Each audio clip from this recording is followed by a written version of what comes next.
बिस्मिल्लाहिर्रहमानिर्रहीम। अस्सलाम वालेकुम। पाकिस्तान मुस्लिम लीग नवाज़ और पाकिस्तान पीपल पार्टी, जो कि इस वक्त दोनों पार्टियां हुकूमत में हैं, ये पार्टियां आमने सामने आ चुकी हैं और पीपल पार्टी को ये खदशा है कि नून लीग जो है वो वक्त पर इलेक्शन नहीं चाहती, या फिर जो नून लीग इक़दाम कर रही है वो इस हवाले से वाजिया नहीं है कि पीपल पार्टी जो है ना उसके साथ क्या फार्मूला तय किया जाएगा। इस हवाले से कुछ दिन पहले जो है ना वो इल्ज़ामात सामने आए मौलाना फजल रहमान साहब की तरफ से, और उन्होंने भी ये कहा कि जो फैसले हो रहे हैं हमें उस पर एतमाद में नहीं लिया जा रहा। शहबाज शरीफ साहब जो है ना उनके साथ मुलाकात की मौलाना फजल रहमान ने, और उन्होंने अपने जो भी तहफ़्फ़ुज़ात से उनसे आगाह किया। मज़ीद ये कि पीपल पार्टी के जो है ना मुख्तलिफ रहनुमा जैसे नवीद कमर साहब हैं, उन्होंने कहा कि हमने हुकूमत को ये कह दिया है कि 8 अगस्त को असम्बलियाँ तोड़ दी जाएँ, लेकिन अब हुकूमत क्या करती है इस हवाले से कोई वाज़िया जो है ना वो हमें जो है ना इशारे नहीं मिल रहे हैं। और उन्होंने ये कहा कि हम जो है ना तो ये चाहते हैं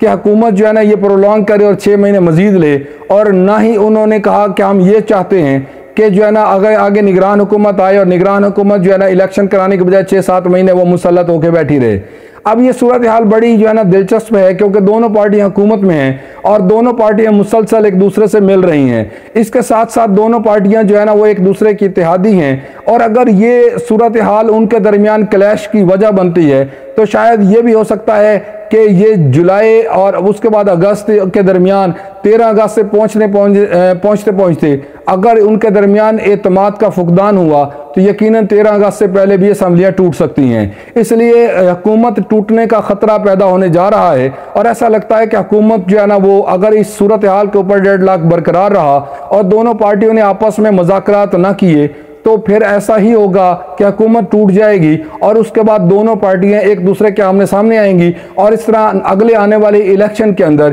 पीपल्स पार्टी और नून लीग आपस में एक दूसरे के मद्दे मुकाबल होंगे। ये कोई पहला वाक़या नहीं होगा, बल्कि जब से जो है ना पाकिस्तान मुस्लिम लीग नवाज़ वजूद में आई है तब से, और जब से पाकिस्तान पीपल पार्टी वजूद में आई है तब से जो है इन दोनों पार्टियों के दरमियान मुकाबला होता है, और ये दोनों पार्टियां जो है ना वो किसी न किसी शक्ल में किसी न किसी हवाले से जो है ना एक दूसरे के मद्दे मुकाबल होती हैं। और दोनों पार्टियां जो एक दूसरे के मद्दे मुकाबल होती हैं तो उसका एक दूसरे की मुखालफत का वोट अवाम से लिया जाता है, और इस तरह जो है ना दोनों का एजेंडा, दोनों का मंशूर अवाम के सामने होता है। और पीपल्स पार्टी की मकबूलियत भुट्टो साहब की वजह से है, जबकि जो है ना पाकिस्तान मुस्लिम लीग नवाज़ की जो मकबूलियत है वो मियाँ मोहम्मद नवाज शरीफ साहब की वजह से है। अब अगर ये दोनों पार्टियां आमने सामने आ जाती हैं तो फिर अवाम को फैसला करना होगा कि अगर या तो नवाज शरीफ साहब जो है ना पाकिस्तान के चौथे वज़ीर आज़म बनेंगे, या फिर बिलावल भुट्टो साहब को अगर अवाम वोट देते हैं तो यकीनन वो जो है ना पाकिस्तान के वज़ीर आज़म बनेंगे। अब ये दोनों जो पार्टियां हैं और दोनों जो रहनुमा हैं उनके बयानात में ऐसा ऐसा तेज़ी आ रही है,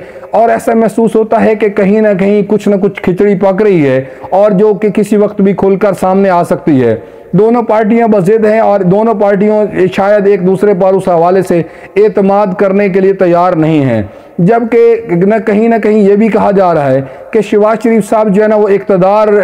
किसी सूरत के अंदर नहीं छोड़ेंगे, बल्कि उनकी जो है ना वो कोशिश ये होगी कि 6 महीने हुकूमत का दौरानिया बढ़ा दिया जाए। इस हवाले से मियाँ मोहम्मद नवाज शरीफ साहब से जब रब्ता किया गया, उन्होंने कहा कि हम ऐसा कोई इरादा नहीं रखते और हम जो है ना मुकर्ररा तारीख से पहले जो है ना वो असम्बलियाँ तोड़ देंगे। अब एक तरफ कुछ और बयानात हैं, दूसरी तरफ कुछ और बयानात। सियासत एक बेरहम खेल है और खेल जारी है, दोनों फरीक मैदान के अंदर हैं। होता क्या है ये तो आने वाले दिनों में देखा जाएगा, लेकिन एक बहरहाल जो है ना वो एक सूरत हाल मौजूद है कि दोनों पार्टियां जो है ना अगले इलेक्शन में एक दूसरे के आमने सामने आएंगी, और जितनी ये जो मोहब्बतें और शफकतें एक दूसरे के लिए उनकी रहीं शायद ये मुस्तकबिल में कायम ना रह सकें। अब तक के लिए इतना ही। वीडियो देखने का बहुत शुक्रिया। अगर आपको वीडियो पसंद आई है तो आप चैनल को सब्सक्राइब करें और बेल आइकन को प्रेस करें ताकि हमारी आने वाली वीडियोज़ भी आप तक पहुँच सकें। शुक्रिया।